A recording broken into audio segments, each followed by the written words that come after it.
Students, क्या आपको पता है कि शालेय संस्कृति एवं नेतृत्व विकास की इकाई 3 जो 15 अंकों की आती है उसके 15 कैसे हासिल करना है? गारंटी देता हूं, जुड़े रहिए, 15 अंक जरूर हासिल करोगे। हेलो स्टूडेंट्स, मेरा नाम है अभिषेक वर्मा और स्वागत है आपका हमारे चैनल स्टडी क्लास पे। आज आपके लिए इस वीडियो में मैं लेकर आया हूं शालेय संस्कृति नेतृत्व एवं शिक्षक विकास की इकाई 3 जो 15 अंकों की पूछी जाती है। तो ये 15 अंक मैं आपको हासिल करके दिखाऊंगा। इसी 15 मिनट की वीडियो में देखिए, आपको वो नंबर मिलेंगे। जी हाँ, बहुत छोटी वीडियो है लेकिन पूरे 15 अंक मिल जाएंगे इस वीडियो को देखकर। तो वीडियो के एंड तक बने रहना, वीडियो स्किप मत करना। स्टूडेंट्स, इसके वस्तुनिष्ठ प्रश्न की हम ऑलरेडी एक वीडियो ला चुके हैं। इस इकाई के वस्तुनिष्ठ प्रश्न जो है वो मैंने ऑलरेडी इसकी वीडियो बनाई हुई है, आप वो वीडियो देख सकते हैं। अगर आपने नहीं देखी तो चैनल पे पहले वो वीडियो देखिए, डिस्क्रिप्शन में आपको लिंक भी मिल जाएगी। और देख लिया है तो इस वीडियो को कंटिन्यू करते हैं। इस वीडियो में हम बात करेंगे इस इकाई 3 के अंक विभाजन की, साथ ही साथ इसमें कौन से लघु उत्तरीय, दीर्घ उत्तरीय, अति दीर्घ उत्तरीय प्रश्न आएंगे उनकी बात भी करेंगे। तो वीडियो के एंड तक बने रहना। ये 15 मिनट से भी कम की वीडियो है और आपको 15 अंक दिला कर जाएगी और आप पास हो सकते हैं। तो जी हाँ, तो बने रहिए वीडियो तक। लेकिन वीडियो शुरू करने से पहले मेरी एक छोटी सी रिक्वेस्ट कि अगर आप मेरे चैनल पर नए हैं तो प्लीज चैनल को सब्सक्राइब करके बेल नोटिफिकेशन ऑल पर रख दीजिए। और आप दूसरे सब्जेक्ट की पढ़ाई करना चाहते हैं, दूसरे विषयों की डीएलएड की,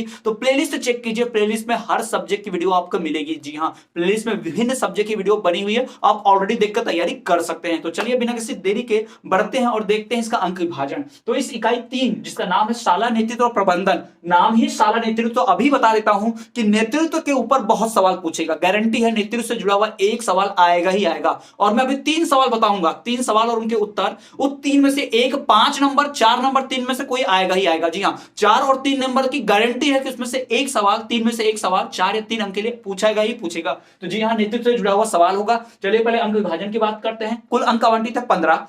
इस पे 1 नंबर के 3 प्रश्न पूछे जाते हैं। 2 मार्क्स का 1 प्रश्न होता है और 3 मार्क्स के 2 प्रश्न होते हैं और 4 मार्क्स का भी 1 प्रश्न आता है। तो ये हो गया इस अंक विभाजन, 15 अंक इस पे आवंटित है। अब बात करते हैं महत्वपूर्ण प्रश्नों की। तो उसमें सबसे पहले आप देख लीजिए, प्रशासनिक नेतृत्व की विशेषता बतलाइए। दूसरा, प्रशासनिक नेतृत्व का उद्देश्य लिखिए। तीसरा, प्रशासनिक नेतृत्व के प्रमुख सिद्धांत बतलाइए। अब तीनों में आप देख सकते हो कॉमन क्या, प्रशासनिक नेतृत्व, प्रशासनिक नेतृत्व, प्रशासनिक नेतृत्व। तो ये बहुत ही इंपॉर्टेंट है। प्रशासनिक नेतृत्व से जुड़ा हुआ सवाल आएगा ही, गारंटी लिख लीजिए। ये 3 में से एक प्रश्न आपको आएगा ही आएगा, 4 नंबर के लिए या फिर 3 नंबर के लिए, गारंटी है। तो इन पर ध्यान से लिखिए, ध्यान से पढ़िए। मैं आगे बताता हूं कैसे से लिखना है। तो देखिए, सवाल जब पूछेगा प्रशासनिक नेतृत्व की विशेषता लिखिए, या फिर पूछे प्रशासनिक नेतृत्व का उद्देश्य लिखिए, या फिर पूछे प्रशासनिक नेतृत्व के प्रमुख सिद्धांत लिखिए, तो आप लिखेंगे कैसे? प्रशासनिक नेतृत्व की प्रमुख विशेषताएं निम्नलिखित हैं, या फिर प्रशासनिक नेतृत्व के प्रमुख उद्देश्य निम्नलिखित हैं, या फिर प्रशासनिक नेतृत्व के प्रमुख सिद्धांत निम्नलिखित हैं। ऐसा आप एक लाइन लिखिएगा। उसके बाद नंबर 1 लिखिए यहाँ पर विद्यालय प्रबंधन। फिर लिखिए उसमें कि विद्यालय प्रबंधन के लिए प्रशासनिक नेतृत्व की बहुत आवश्यकता है। प्रशासनिक नेतृत्व से विद्यालय प्रबंधन सीखते हैं। प्रशासनिक नेतृत्व करने से ही हमें विद्यालय को संभालना, विद्यालय का मैनेजमेंट करना आता है। दूसरा, सामाजिक प्रक्रिया, डैश देकर लिखिए कि प्रशासनिक नेतृत्व एक सामाजिक प्रक्रिया है जो बहुत शुरू से समय से ही प्रशासनिक नेतृत्व चला आ रहा है। सामाजिक प्रक्रिया, समाज में रहने के लिए हमें नेतृत्व करना होता है, समाज को एक नेतृत्व चाहिए होता है और यह सामाजिक नेतृत्व उसी प्रक्रिया का एक भाग है। तीसरा, संगठन की प्रक्रिया, किसी भी संगठन में एक नेतृत्व होता है कि हेड होता है जो संगठन को चलाता है, जो उसे ऑर्डर्स देता है, दिशा निर्देश देता है, ये लिखेगा। तीसरा, नीति निर्धारण, जो भी संगठन के नियम कानून होंगे, जो नीतियां होंगी, रूल्स रेगुलेशन होगी, वो नेतृत्व ही बनाता है। जैसे बीजेपी पार्टी में जो मेन लीडर है नरेंद्र मोदी, अमित शाह, जेपी नड्डा, यही तो सारे मेन नियम बनाते होंगे क्योंकि ये नेतृत्व है। जी हाँ। उसके बाद संसाधनों का सर्वोत्तम उपयोग, जितना भी संसाधन हमारे पास है उस संसाधन का कहां उपयोग होगा, कैसे होगा, सबसे अच्छे ढंग से कैसे होगा, ये कौन डिसाइड करता है? नेतृत्व ही डिसाइड करता है। तो ये ऐसे आप लिखेंगे, यानी एक को लिखिए, उसमें डैश देकर 4 लाइन की थ्योरी लिखिए, दूसरा लिखिए डैश देकर थ्योरी लिखिए। तो इस प्रकार से आप पूरा लिख पाएंगे। जी हाँ। बढ़ते हैं दूसरे की ओर। प्रशासनिक नेतृत्व का उद्देश्य लिखिए, तो आप लिखेंगे प्रशासनिक नेतृत्व का उद्देश्य निम्नलिखित दिया गया है। नंबर 1, शिक्षकों में प्रशासनिक योग्यता। जी हाँ, शिक्षकों में प्रशासनिक योग्यता लाने के लिए प्रशासनिक नेतृत्व का प्रशिक्षण दिया जाता है। प्रशासनिक नेतृत्व अति आवश्यक है, ये लिख लीजिए। फिर दूसरा नंबर, शिक्षक की प्रभावशाली भूमिका, फिर डैश देकर लिखिए प्रशासनिक नेतृत्व से शिक्षक की प्रभावशाली भूमिका उभर कर बाहर आती है। शिक्षक की भूमिका प्रभावशाली होनी चाहिए क्योंकि वह छात्र जो है अपने शिक्षक का ही अनुकरण करते हैं। तो छात्र, अगर जो शिक्षक होगा प्रभावशाली भूमिका दे पाएगा तो छात्रों का सर्वांगीण विकास हो पाएगा। तीसरा, छात्रों का सर्वांगीण विकास। जी हाँ, प्रशासनिक नेतृत्व से ही छात्रों का सर्वांगीण विकास हो सकता है। कोई भी छात्र, आप या मैं, हम लोग कभी ना कभी ऐसे स्थान पर जरूर पहुंचेंगे जहां पर हम किसी ना किसी का नेतृत्व करेंगे। हमारे नीचे कुछ लोग काम करेंगे तो हमें उनका नेतृत्व करना होगा, नहीं तो कम से कम अपने परिवार में हम अपने परिवारजनों का नेतृत्व करेंगे, तो वो नेतृत्व करने के लिए हमारे अंदर वो नेतृत्व का गुण होना चाहिए। तो ये गुण कैसे आएगा? प्रशासनिक नेतृत्व का प्रशिक्षण लेके। जब शिक्षक के अंदर गुण होगा तो छात्रों के अंदर भी वो गुण आ जाएगा। ठीक, बढ़ते हैं अगले प्रश्न की ओर। प्रशासनिक नेतृत्व के प्रमुख सिद्धांत बताइए। तो आप लिखेंगे कैसे? प्रशासनिक नेतृत्व के प्रमुख सिद्धांत निम्नलिखित दिए गए हैं। डैश दीजिए, नंबर 1 लिखिए नियोजन। नियोजन उसमें लिखिएगा भाई कि प्रशासनिक नेतृत्व का एक सिद्धांत है नियोजन। इसमें प्लानिंग करना बहुत जरूरी होता है। नियोजन अर्थात होता है प्लानिंग, योजना बनाना।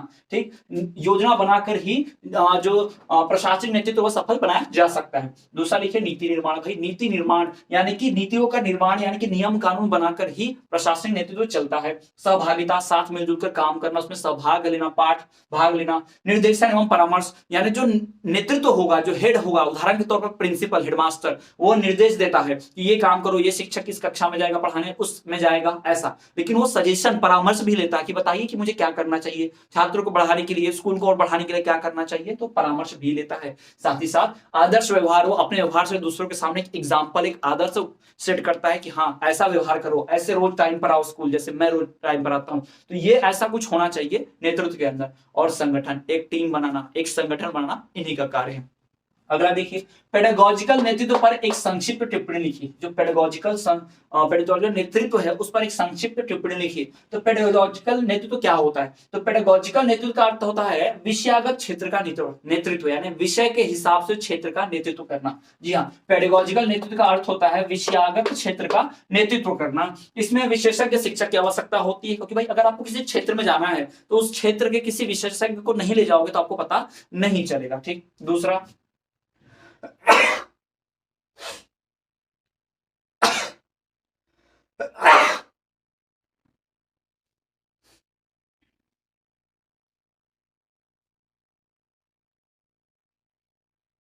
तो विशेषज्ञ शिक्षक ये दूसरा हो गया।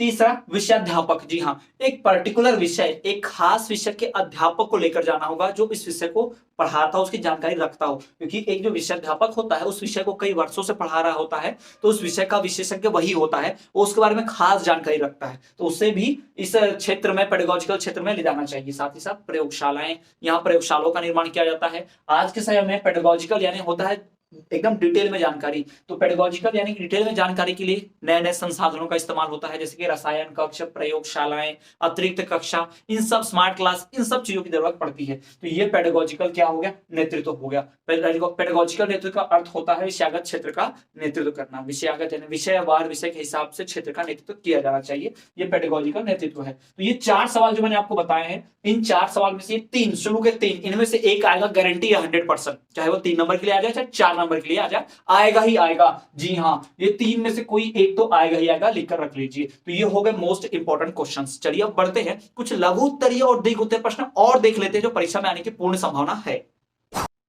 तो चलिए स्टूडेंट्स, अब हम बात करते हैं कुछ अन्य महत्वपूर्ण प्रश्नों की, उनके उत्तर कैसे लिखने हैं। यह इकाई अत्यंत ही छोटी है, इसमें कुछ लिमिटेड सीमित क्वेश्चंस ही आते हैं, जिसमें मैंने आपको 4 तो ऑलरेडी बता दिया, और 4 में से एक तो आना गारंटेड है, कंफर्म है।